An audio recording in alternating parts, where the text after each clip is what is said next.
To the pessimistic eye, there was no future for Northern Ireland. Happily, punk rock arrived. So hard to beat. Every time she walks down the street, another girl in the neighborhood. They could really play, and it was a unique sound as well. I always go on about the start of Teenage Kicks when you know, that boom ba boom ba boom, that brilliant intro that just to me is like, well, why can't the drum start the song? I'm gonna call her on the telephone, have her over 'cause I'm all alone. We just plugged in, we set the mics up. I don't remember the details. Started playing and it just came out like that, you know. Don't know, magic. You can't explain it. I think it's probably down to with him and John, it would have been, here, turn the guitar up, turn the guitar up, turn the guitar up, turn that guitar up. It was like a fight, you know, between the two guitars, turn that up.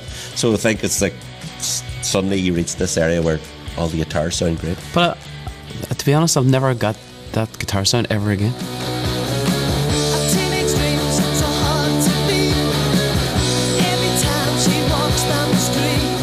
There's something about the Undertones guitar sound and on Teenage Kicks. It's like the Pistols guitar sound. You could, as a guitar player, you can never recreate that Teenage Kicks guitar sound, never. And it's iconic. It's brilliant.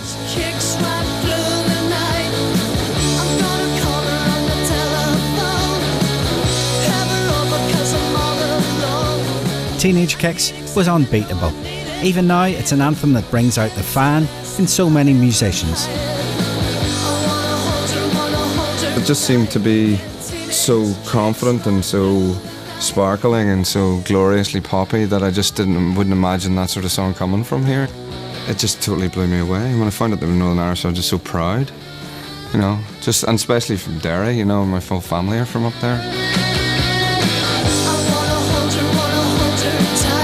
There was a crucial figure in England who spread the news.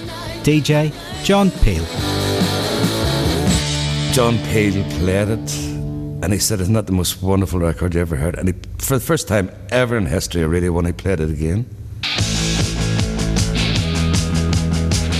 The Undertones had a classic understanding of the pop song and a totally unique singer.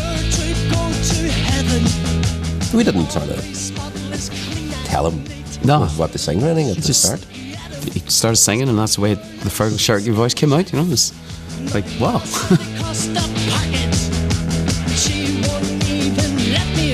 Whenever we first got around to making a demo, I remember not liking singing. Terrible thing to say, you know. That's before you realise you get to let a singer sing, you know. Thankfully we did.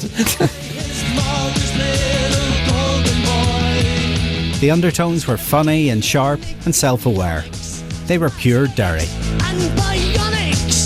They had the perfect mixture of teenage heartbreak, you know, fancying girls, the feeling inadequate, you know, the cousins, you know, and the cool boys. Because I mean, Sharky was that. He's a brilliant frontman. He was that kind of off the wall, kind of quirky, kind of nerdy. It was just the boys from the bog.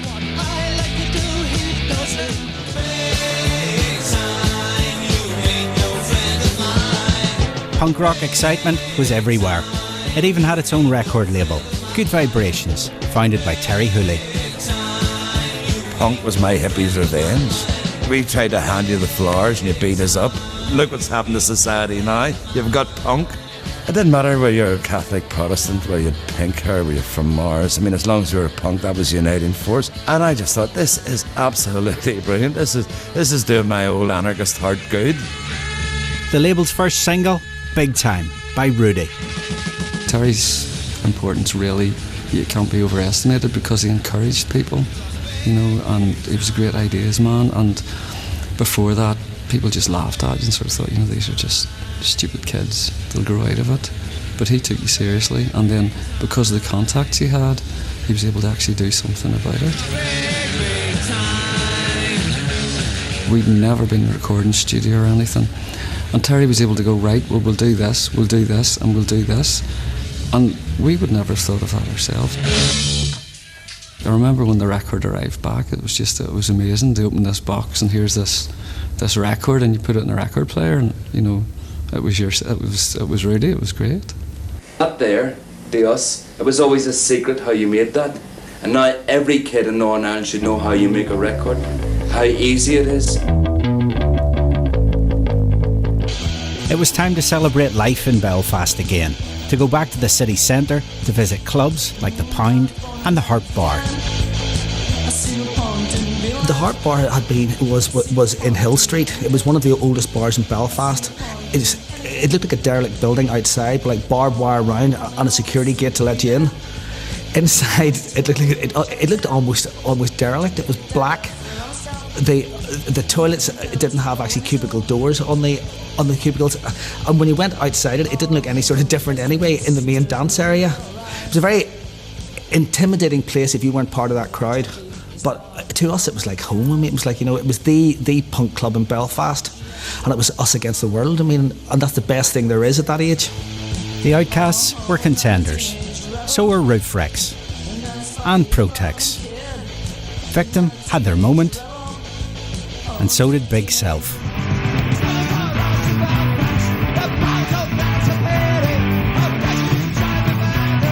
A Belfast act called Stiff Little Fingers saw this as their opportunity to make a political stand.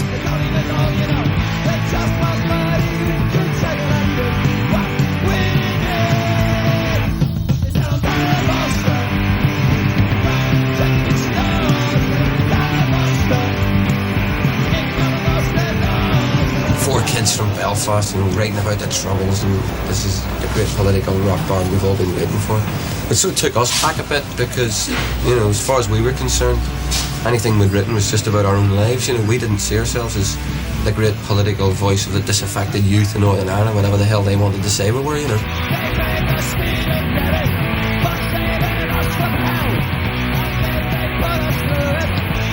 Stiff Little Fingers were one of the few bands to sing about sectarianism. They believed they made a difference.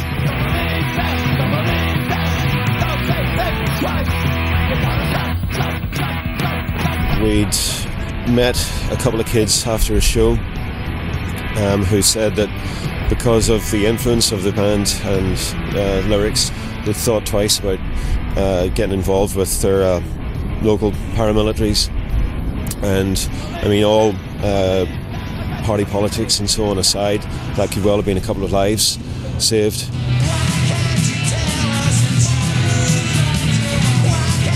Stiff Little Fingers left Belfast and the Troubles behind, but those early records are still hugely popular.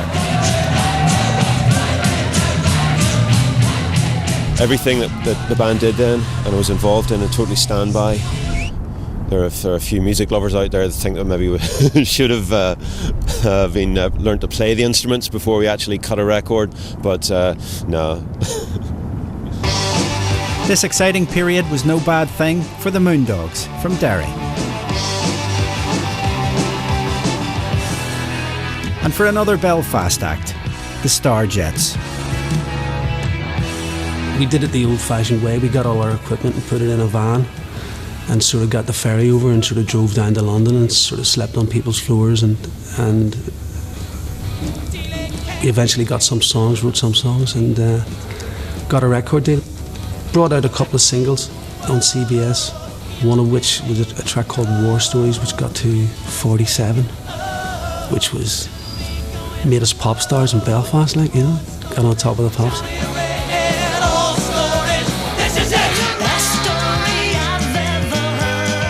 The Undertones delivered so many great singles, and then a more serious aspect revealed itself in the music. We did Top the Pops, I think the very day Bobby Sands died. The title alone was supposed to be about hunger strikes, because Irish history of hunger strikes. And I just said, I'm going to wear a black armband, does anybody else want to? Nobody spotted it at the time. But it was of its time. Of its time. I felt just at that atmosphere. It was a scary moment. It was a bad time for Northern Ireland. Tensions were high and emotions were very high. It was the final call for punk rock. It was also the beginning of the end for the Undertones. They were all a bunch of miserable gits. It's true, except for me, of course. No, it's true. We always wanted to go home for our tea. That's why the Undertones weren't rich, because they didn't want to work. They didn't want to work for their living. And rightly so.